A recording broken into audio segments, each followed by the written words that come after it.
Chapter 21. Marie-Louise was a beautiful woman. Her figure was majestic, her bearing noble, her complexion very fresh, her hair blonde, and her eyes blue and full of expression. Her feet and hands were the admiration of the court. But she was possibly a little too plump. She lost a little flesh during her stay in France, but it is true to say that she gained its equivalent in grace and beauty. Such she was in her exterior. In her relations with those who formed her most habitual society, she was affable and expansive. Then all the happiness she experienced in the freedom of these conversations was depicted in her face, which became animated and assumed an infinite grace. But on the occasions when she was obliged to receive company, she became extremely timid. Fashionable society seemed to isolate her from herself. And as persons not by nature lofty are always ungracious when they try to seem so, Marie-Louise, who was invariably much embarrassed on reception days, frequently gave rise to rather unjust remarks, for, as I have said, her coldness really sprang from an excessive timidity. It was when she first arrived in France that this air of embarrassment was most evident. That can be readily imagined on the part of a princess suddenly transported into a new society whose tastes and customs she is bound to assume. And besides, although her high position ought naturally to attract people to her, she is obliged to make some advances towards them. This explains the stiffness of her first relations with the ladies of the court. But when meetings of this sort had become frequent and the young empress had made her selections in free compliance with her heart, then the grand airs of coolness were reserved solely for grand occasions. Marie-Louise was of a calm and reflective character. Little was needed to awaken her sensibilities, and yet, though easily affected, she was not very demonstrative. The Empress had received a very careful education. Her mind was cultivated and her tastes very simple. She had every faculty of pleasing. She detested those vapid hours which pass in idleness. Hence, she liked to be occupied because her tastes inclined her that way, and also because she sought in the good employment of time the sole means of avoiding ennui. I think she was undoubtedly the woman to suit the emperor. She was too fond of her own home life to meddle with political intrigues, and often all she knew of public affairs, she, empress and queen, was what she read in the newspapers. The emperor, at the close of his perturbed days, could nowhere find a little relaxation but in a peaceful home, which recalled him to the happiness of family. An intriguing woman, a political chatterer, would have annoyed him. Still, the emperor sometimes complained of the lack of amiability displayed by the new empress towards the ladies of the court. He was the sufferer from her excessive reserve in a country where, perhaps, we err by the opposite excess, and that is why he sometimes thought a little about the past, about the Empress Josephine, whose unalterable gaiety was what made the court charming. He must have been struck by the contrast, but was there not, after all, a trifle of injustice in the thought? The Empress Marie-Louise was the daughter of an emperor. She had seen and known nothing but courtiers and common people, not at all. Hence her sympathies did not go beyond the walls of the Palace of Vienna. One fine day she had arrived at the Tuileries amidst a people whom she had never seen except in military uniforms. This is why the stiffness of her manners and with the persons composing the brilliant society of Paris seemed to me excusable to a certain point. It appears, moreover, that the empress had been habituated to a rigorous plainness of speech and absence of affectation totally out of place. By dint of repeatedly enjoining her to be natural, they had impeded in her that easy compliance with established customs so befitting in great personages who cannot be sought unless they make the first advances.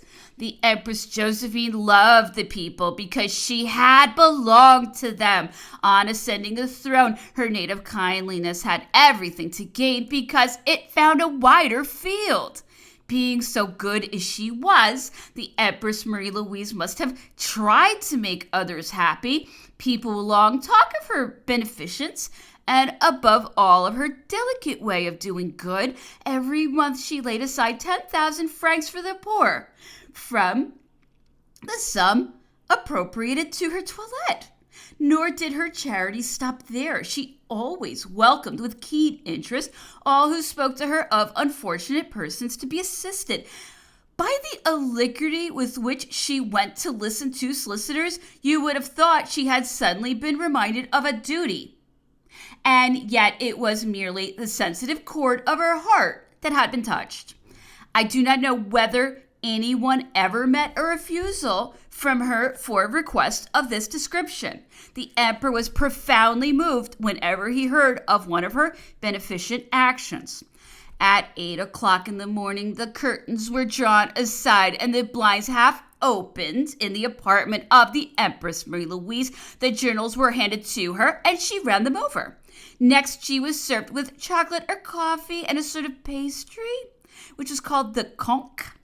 She took this first breakfast in bed. At 9 o'clock, Marie-Louise arose, made her morning toilette, and received those persons who had a right to the little receptions when the emperor was absent. The empress went up every day into the apartment of Madame de Montebello. At 11 o'clock, she breakfasted, nearly always alone, and then occupied herself with music or some little piece of work. Sometimes she played billiards. At 2 o'clock, she rode, or else went out in a carriage with Madame de Montebello, her lady of honor, followed by her attendants, who comprised a chevalier of honor and several ladies of the palace. On returning to her apartments after this promenade, she ate a light repast of pastry and fruits. After taking her lessons in drawing, painting, and music, she began her grande toilette. Between 6 and 7 o'clock, she dined with the emperor, or in his absence, with Madame de Montebello. The dinner comprised but one course. The evening was spent in receptions, concerts, plays, etc. The empress retired at 11 o'clock. One of her women always slept in the apartment which preceded the bedchamber, and the emperor had to pass this lady whenever he wished to sleep with Marie-Louise. When the emperor was present, the habitudes of the empress were sometimes unsettled. But when alone, she was punctual in everything and did exactly the same things at the same hours. Her private attendants seemed much attached to her. She was cold and grave, but they found her good and just. In the emperor's absence, the portrait of the Duchess de Montebello adorned the chamber of the empress, with those of all the members of the Austrian imperial family. When the emperor returned, the portrait of the Duchess was withdrawn.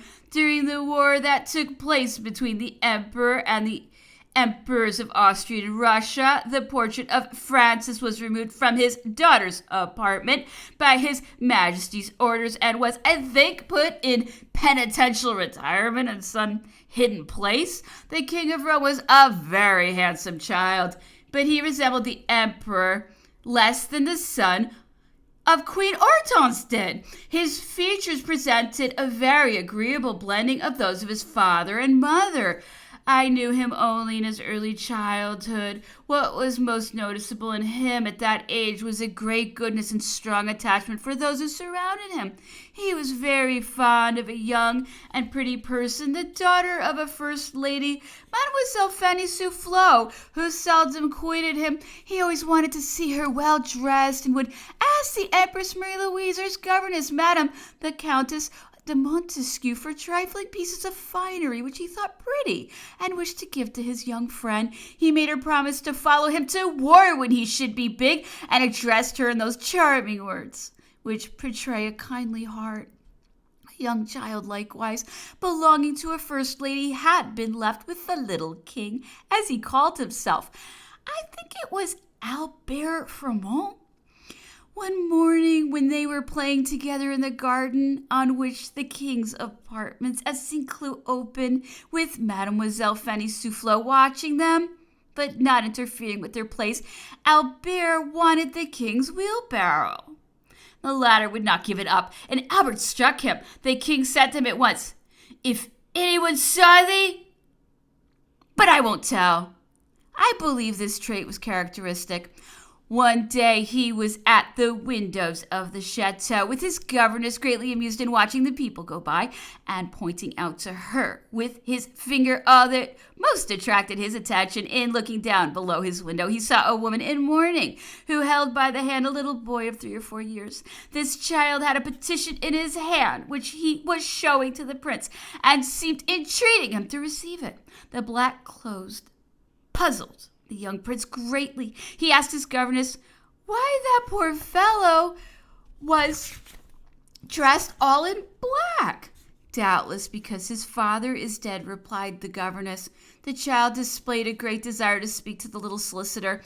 Madame de Montesquieu, who had it greatly at heart to encourage this disposition to benevolence on the part of her young pupil, gave orders to have the mother and child brought upstairs. This woman was the widow of a brave man who had been killed in the last campaign. His loss had reduced her to want. She was soliciting a pension from the emperor. The young prince took the petition and promised to hand it to his papa. The next day he went, as usual, to pay his respects to his father and give him all the petitions of the day before which he was charged. One only was kept apart. It was that of his little protege. "Papa," he said to his father, "this is the petition of a little boy whose father is dead because of thee. Give him a pension." Napoleon, much affected, embraced his son. The warrant for the pension was sent that day. Here, beyond all contradiction, is the token of a soul that was excellent. His first education was very easy. Madame de Montesquieu had acquired a great empire over him. She owed it to the manner, at once grave and gentle, in which she reprimanded him whenever he committed any fault. The child was usually docile, and yet he had at times violent fits of anger. His governess had adopted an excellent means of correcting him for them. It was to remain impassible, allowing his little furies to quiet down of themselves. When the child came to her, an observation made with severity and unction would make a little Cato of him for all the rest of the day. One day, when he was rolling on the ground and screaming without paying any attention to the remonstrances of his governess, she closed the outside shutters and the windows. The child, much astonished at this alteration in the appearance of the room, forgot what had annoyed him and asked her why she did that. "I'm afraid lest anyone might hear you," she replied. "Do you think the French would have a prince like you if they knew you put yourself into such a temper?" "Dost thou suppose anyone heard me?" he exclaimed. "I would be very sorry for that." "Pardon, Mamma Q." That is what he called her. "I won't do it again." The emperor passionately loved his son. He would take him in his arms every time he saw him, lift him forcibly from the ground, put him down, take him up again, and amuse himself greatly with his joy. He would tease him, carry him in front of a mirror, and often make 1,000 grimaces, at which the child would laugh till he cried. When he was breakfasting, he would take him on his knee, dip a finger into the sauce, make him suck it, and daub his face with it. The governess would scold the emperor would laugh more heartily, and the child, who enjoyed the game, demanded in noisy joy that his father should repeat it. This was a propitious moment for petition to arrive at the chateau. They were always well received, thanks to the all-powerful credit of the little mediator. The emperor and his caresses was sometimes more childish than his son. The young prince was only 4 months old when his father would put his 3-quartered hat on his pretty nursling, the infant would usually cry, and then the emperor, embracing him with a force and pleasure which none but an affectionate father can feel, would say, "What, sire, you are crying? A king? A king cry? Fie! That is villainous." He was a year old when one day at Trianon, on a grass plot in front of the chateau, I saw the emperor, who had put his sword belt on the shoulder of the king and his hat on his head. He placed himself at a short distance, holding out his arms to the child, who tottered forward until he could reach him. Sometimes his little feet would get entangled in his father's sword. Then you should see the promptness with which his majesty would extend his arms to save him from a fall. Once in his cabinet, the emperor was lying on the carpet. The king, striding across his knees, would go by jumps as far as his father's face and then embrace him. Another time, the child went into the salon of the council, which was just over. The councilors and ministers were still there. The king ran into his father's arms without paying attention to anyone else. The emperor said to him, "Sire, you have not saluted these gentlemen."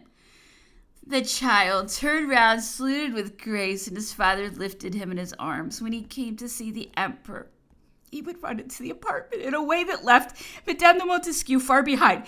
He would say to the cabinet usher, "Open the door for me, I want to see Papa." The usher would reply, "Sire, I cannot open it." "But I am the little king." "No, sire, I will not open it." But while this was going on, his governess would arrive, and proud then of her protection, he would say, "Open, the little king desires it." Madame de Montesquieu had made the child end his morning and evening prayers with these words, "My God, inspire Papa to make peace for the welfare of France."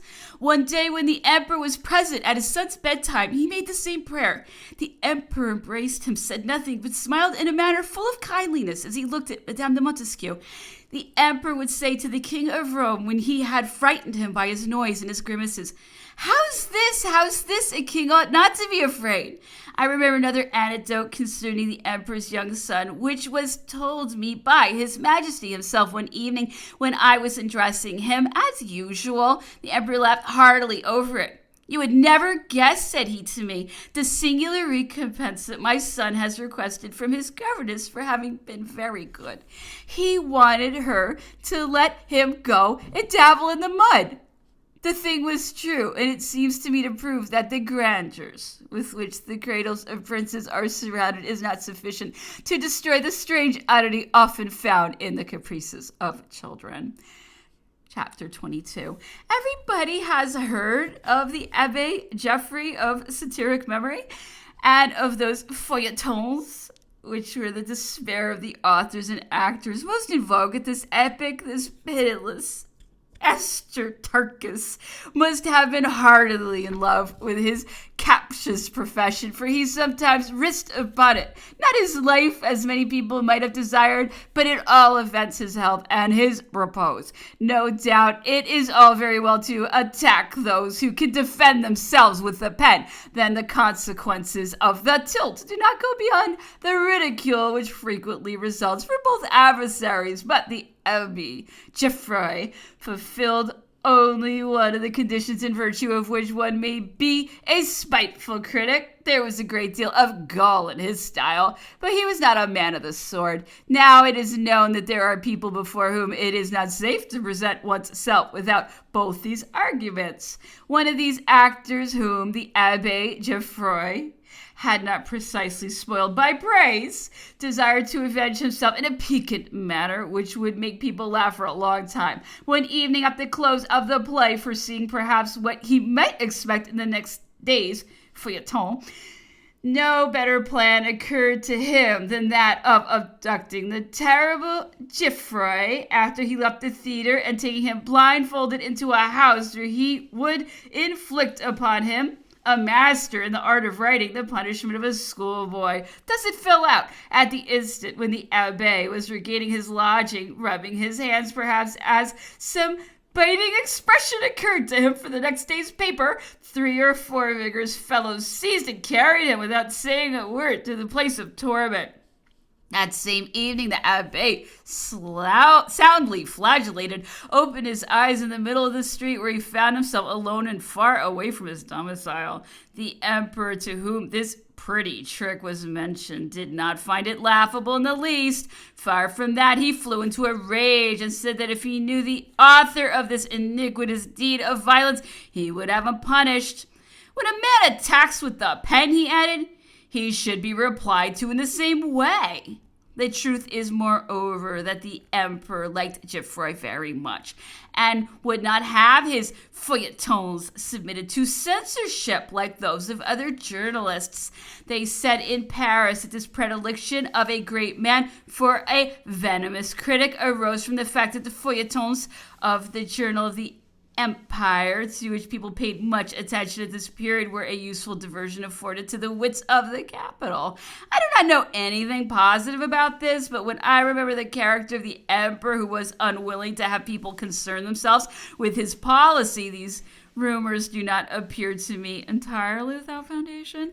Dr. Corvisart was no courtier. He seldom came except on his appointed days, which were Wednesday and Saturday. He was very plain-spoken with the emperor, insisted on his injunctions being carried out to the letter, and made an extensive use of that right which all physicians have to scold neglectful patients. The emperor particularly liked him, and always detained him, seeking to enjoy his conversation. One Saturday in 1811, after the journey to Holland, Mr. Corvisart came to see the emperor, whom he found in very good health.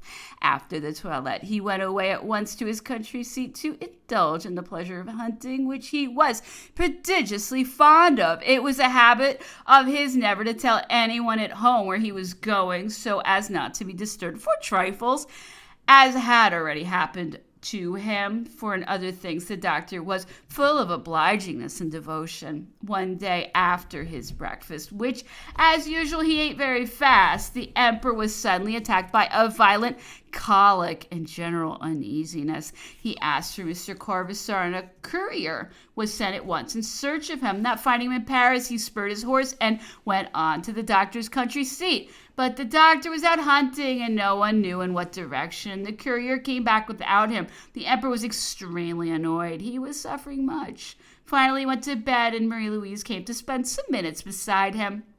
Mr. Ivan, having been summoned, prescribed something, and the emperor got better. Mr. Corvisart, uneasy perhaps, came on Monday instead of Wednesday. When he entered Napoleon's chamber, the latter, who was in a dressing gown, ran up to him and, taking him by the 2 ears, said, "Well, monsieur, so if I were seriously ill, I should be obliged to get along without your assistance." Mr. Corvisart excused himself, asked what the emperor had suffered, what he had taken, and promised thereafter to leave word at his house where he would be, so that he could be found on the first notification from his majesty, who was soon pacified. So the doctor profited likewise, since he corrected himself of a bad habit. It is probable that his patients thought well of it. Mr. Corvisart was in immense repute with the emperor. Hence, many people who knew this preferred to charge the doctor with their petitions. He seldom failed to obtain the requests he occasionally made of the emperor. Still, I have often heard him speak warmly of Mr. de Bourrienne in order to make the emperor understand that he was greatly attached to him, but his majesty always replied, "No, Bourrienne is too English." And for the rest, he is well off. I have placed him at Hamburg. He loves money, and he can get it there. It was during the year 1811 that Cardinal Fesch came oftenest into the emperor's chamber. It seemed to me that their discussions were very lively. The cardinal adhered strongly to his opinions and talked in a very loud tone and with great volubility. It would not be 5 minutes before the conversation became somewhat acrimonious. Then I would hear the emperor raise his voice proportionally. Rather frequently there would be an interchange of bitter speeches, and whenever I saw the cardinal arrive, I could not avoid pitying the emperor, who always much agitated at the close of these discussions. One day, just as the cardinal was taking leave of the emperor, I heard the latter say harshly, "Cardinal, you belong thoroughly to your class." Several days before our departure for Russia, the emperor sent for me in the daytime and told me to go to the treasury and take from it the coffer of diamonds, deposit it in his chamber, and then not to absent myself, as he might have need of me. Towards 9 o'clock in the evening, I was summoned and found Monsieur the Count de Lavalette, Postmaster General, in the chamber of the Emperor. His Majesty opened the coffer in my presence, examined its contents, and said to me, "Constant, carry this coffer yourself into Monsieur the Count's carriage and stay there until he arrives."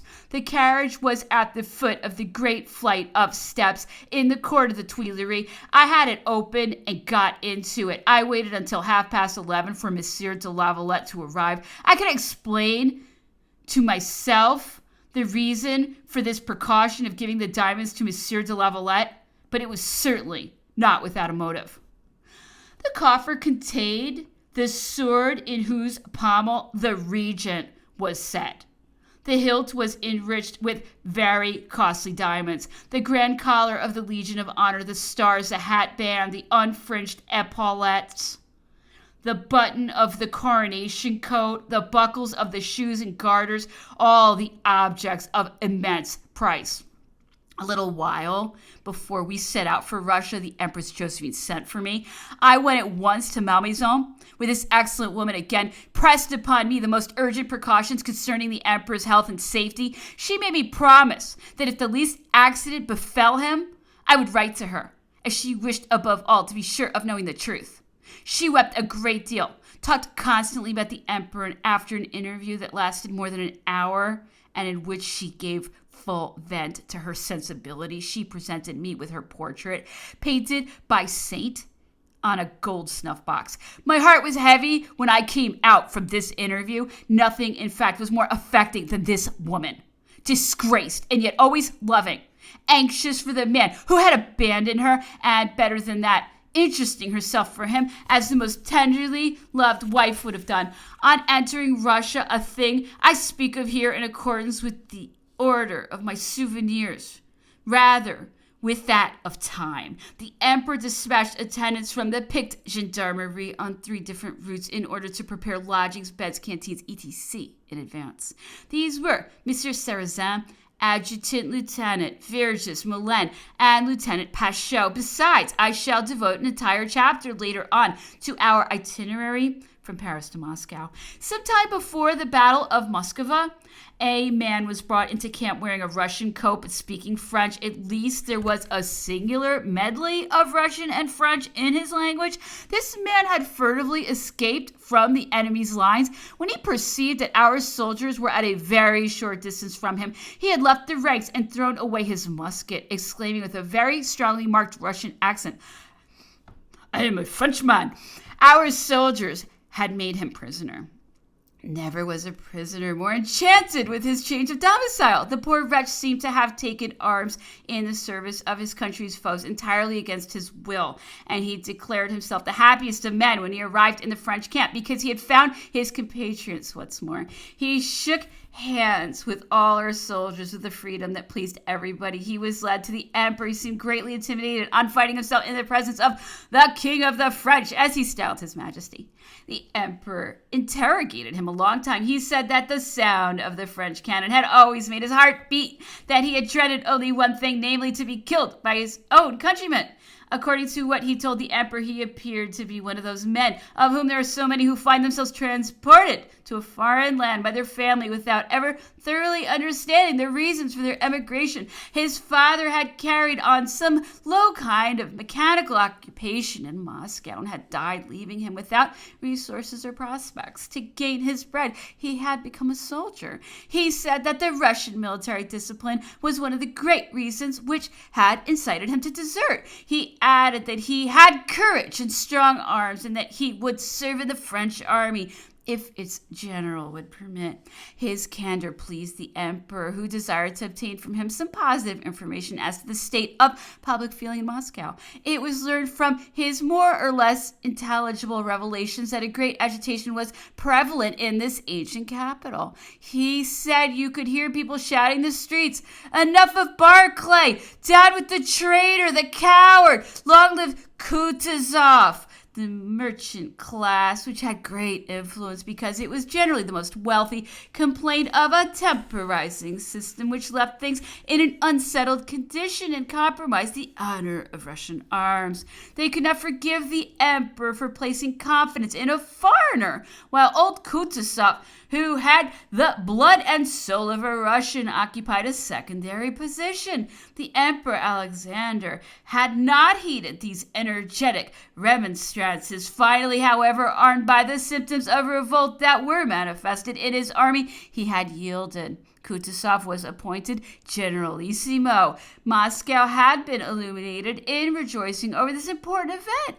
A great battle with the French was spoken of. Enthusiasm was at its height in the Russian army. Every soldier had a green branch attached to his shako. The prisoners spoke of Kutuzov with dread. He said that he was a white-haired old man with big mustaches and eyes that made one tremble, that he was very far from dressing like the French generals, and that his coats were very ordinary, though he might have such fine ones, that he roared like a lion when he was angry, that he never marched without having recited his prayers, and that he frequently crossed himself at different hours of the day. To soldiers like him very much, he added, because they say he resembles Suvorov. I am afraid he will do the French a great deal of harm. The emperor, satisfied with this information, dismissed the prisoner and gave orders that he should be allowed to circulate freely in the camp. Later on, he fought bravely with our soldiers. The emperor made his entry into Glatz with a most singular escort. In a skirmish, several Cossacks had been taken. His Majesty, who was just then very eager for information, from whatever source it may proceed, desired to question these savages. He had them brought to headquarters 2 or 3 times. These men seemed made to be eternally fastened on a horse. Nothing could be more laughable than their gait when they descended to the ground. Their legs, stretched wide apart by the habit of pressing the flanks of a horse, greatly resembled the branches of a pair of tongs. When they set foot on the ground, they appeared to be in an element not their own. The emperor entered Glatz, escorted by 2 of these barbarians on horseback. They seemed much flattered by this honor. I remarked more than once that the emperor could not avoid laughing at the awkward figure of these cavaliers of the Ukraine, especially when they were giving themselves airs and graces. Their reports, which His Majesty's interpreter had some difficulty in comprehending, seemed to confirm all that had been heard of Moscow. These barbarians made the emperor understand by their animated gestures, convulsive movements, and warlike postures that there would soon be a great battle between the Russians and the French. The emperor had brandy given them. They drank it as if it had been pure water, and held out their glasses for more with laughable coolness. Their horses were small, short-bodied, and long-tailed. These animals seemed very docile. Alas! They can be seen without leaving Paris. It is an historical fact that the king of Naples greatly awed these barbarians. Word was brought to the emperor one day that they wished to make him their hetman. The emperor laughed heartily at their offer and said in a joking way that he was ready to support this election of a free people. It is certain that there was a touch of the theatrical in the appearance of the king of Naples, which fascinated the eyes of these barbarians. He was always very richly dressed when his horse carried him on ahead of his column, and the wind ruffled his long hair when he gave those great saber thrusts which mowed men down. Then I conceived that he was singularly pleasing to these warlike tribes who can appreciate none but external qualities. It was said that the king of Naples, by merely shaking his long saber, had repelled an entire horde of these barbarians. I do not know just how far the thing is true, but it is at least possible. The Cossacks believe in sorcerers. They have this in common with all races still in their infancy. We were told a droll story about the great chief of the Cossacks, the famous Platov. Pursued by the king of Naples, he beat a retreat. A ball struck one of his officers who was at his side. The hetman, enraged against his sorcerer, had him soundly whipped in presence of all the hordes, reproaching him bitterly for not having changed the direction of the balls by his enchantments. This surely was to have more faith in that art than the sorcerer had himself. September 3rd, From his headquarters at Glatz, the emperor announced to his army that it must prepare for a general engagement. For some days, there had been a great relaxation in the discipline of the bivouacs. He had the severity of the regulations redoubled. Several detachments which had been out foraging had prolonged their excursions rather too far. The emperor charged his colonel to let them know that he was dissatisfied, adding that those who should not return the next day would not fight. These words require no comment. The country surrounding Glatz was very fertile. Nearly all the fields were sown with rye ready for the sickle. Here and there, however, we could see the vast openings which the Cossack horses had left there in their flight. I have since compared the aspect of these fields in November with what it was in September. What a horrible thing is war. Some days before the battle, Napoleon, accompanied by 2 of his marshals, made an excursion through the environs of the city on the eve of this great event. He talked calmly about everything. He spoke of this country as he would have done of a fair and fertile province of France. To hear him, the granaries of the army were all found. These would be excellent winter quarters. The first care of the administration he would establish at Glatz would be to encourage agriculture. Then he pointed out with his finger to his marshals the smiling curves of the river, which give its name to the city. He seemed enraptured by the prospect which lay before his eyes. Never have I seen the emperor yield to such gentle emotions. Never have I known his face so expressive of serenity, such calmness in his conversation. Never also have I had a stronger impression of the greatness of his soul. September 5th, the emperor ascended the heights of Borodino to embrace in one comprehensive glance the respective positions of the 2 armies. The weather was gloomy. Presently, one of those fine and cold rains, usual when autumn is approaching, began to fall. At a distance, it resembled a rather dense fog. The emperor tried to make use of his spyglass, but the sort of veil which covered the whole landscape prevented him from seeing. He grew impatient. The rain, which chased by the wind, came in slants, remained on the glasses of his lunettes. He had them wiped several times and was much vexed by this contrariety. The temperature was cold and damp. He asked for his cloak, wrapped himself in it, said it was impossible to stay there longer and that we must return to headquarters. He re-entered his tent, threw himself on the bed, and slept a little. On awakening, he said to me, "Constant, go and see. I think I hear a noise outside." I went out and came back to announce the arrival of General Calicor. The emperor sprang from the foot of his bed and ran to meet the general, saying to him with anxiety, "Do you bring me any prisoners?" The general replied that they could not make prisoners because the Russian soldiers let themselves be killed rather than surrender. The emperor at once exclaimed, "Let all the artillery be brought up." He had decided that while preparing to make this war of extermination, the cannon ought, so far as possible, to save his troops the fatigue of musket firing. At midnight on the 6th, word was brought to the emperor that the Russian fires seemed to be less numerous, and that the flames had been seen to die out at different points. Some said that they had heard the dull rolling of drums. The army was in the greatest uneasiness. The emperor sprang in alarm from his bed. "That is impossible," he said repeatedly. I wanted to give him his clothes so that he should be somewhat warmly dressed, for the night was cold. He was in such haste to assure himself whether the report were exact that he merely flung his cloak about him and went out hurriedly from his tent. The bivouac fires had, in fact, grown paler. The emperor had alarming suspicions. Where would the war end if the Russians should fall back still further? He came back to his tent in great agitation and returned to bed, saying repeatedly, "At any rate, we shall see tomorrow morning." September 7th, the sun rose without a cloud. The emperor exclaimed, "It is the sun of Austerlitz."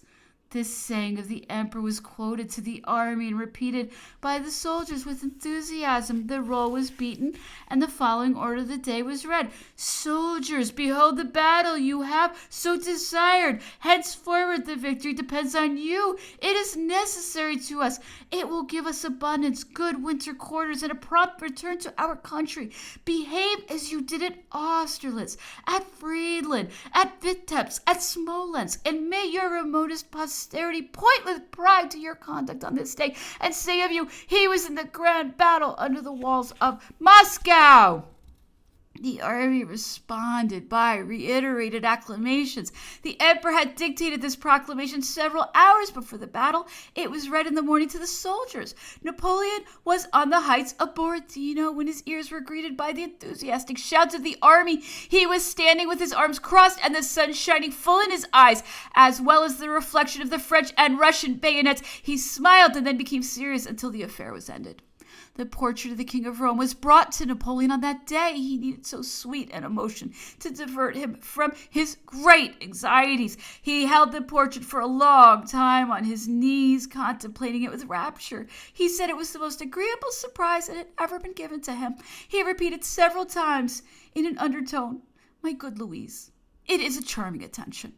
There was an expression of happiness on the emperor's countenance, which it is difficult to describe. The first emotions had calmed down and taken a nameless touch of melancholy. "The dear child!" That was all he said. But he resumed all his pride as father and emperor. By his orders, the officers and even the soldiers of the old guard came to see the King of Rome. The portrait was exhibited in front of the tent. Nothing could have been more touching and yet more grave than these old soldiers who respectfully uncovered before this picture in which they were trying to discover some of the grand traits of Napoleon. At this moment, the emperor felt that expansive joy of a father who knew that after him his sons will have no better friends than his old companions in fatigue and glory. At 4 o'clock in the morning, that is to say an hour before the affray, Napoleon had experienced a great exhaustion throughout his person. He had a slight chill, but without fever. He threw himself in his bed. At the same time, he was not so ill as Monsieur Ségur has said. He had been suffering for some time from a bad cold, which he had rather neglected, and which was augmented by the continual fatigues of this memorable day. It was accompanied by an extinction of voice, which he combated by an extremely military remedy. He drank very mild punch during the night, the whole of which he spent working in his cabinet, but without being able to speak. This inconvenience lasted for 2 days. He was well on the 9th, and his cough was nearly gone.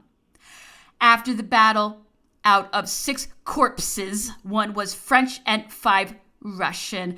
At noon, an aide-de-camp came to tell the emperor that Comte Auguste de Caulaincourt, brother of the Duc de Vicenza, had been struck by a cannonball. The emperor heaved a profound sigh and said nothing. He knew well that he might have the heart break more than once before the day was over. After the battle, he conveyed his condolence to the Duc de Vicenza in the most affecting manner. Comte Auguste de Caulaincourt was a young man full of bravery. He had quitted his young wife a few hours after their marriage to follow the French army. He came to meet a glorious death on the field of battle at Moskva. He had espoused the sister of one of the emperor's pages, whose governor he had been for some time. This charming person was so very young that her parents desired that the marriage should not be consummated until after the return from the campaign, as had also been the case with Prince Aldobrandini at the time he married Mademoiselle de la Rochefoucauld before the Wagram campaign. General Auguste de Caulaincourt was slain in a redoubt to which he had conducted the cuirassiers of General Montbrun, who had himself just been killed by a cannon shot in attacking the same redoubt.